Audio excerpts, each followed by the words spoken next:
tahun yang lalu pada saat HUT kemerdekaan RI, itu di beberapa daerah dibikin pawai hari HUT kemerdekaan, saudara. Khususnya daerah Jawa Tengah, Jawa Timur. Ternyata begitu digelar, mereka bawa-bawa foto-foto tokoh-tokoh PKI. Ada foto Nyoto, ada foto DNID, saudara. Ada foto Muso. Ini foto PKI yang dulu melakukan kekejaman. Mereka bawa itu foto. Mereka harap, saudara. Artinya mereka sudah berani tampil terang-terangan.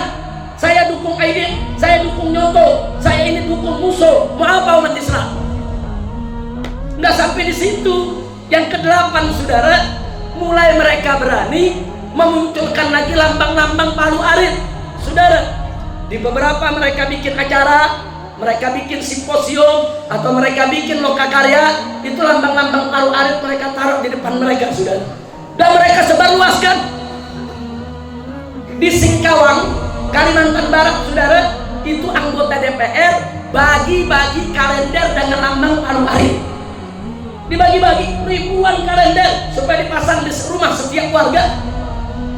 Padahal lambang Palu Arit itu lambang Palu dan lambang Arit, saudara, itu lambang PKI yang dilarang berdasarkan TAP MPRS nomor 25 tahun 66. Jadi saya tanya, itu indikasi bukan?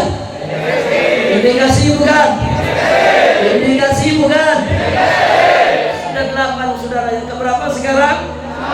Yang ke-9, saudara. Kalau cuma 1 mungkin kebetulan. Itu kalau udah 8 bukan kebetulan lagi itu, saudara.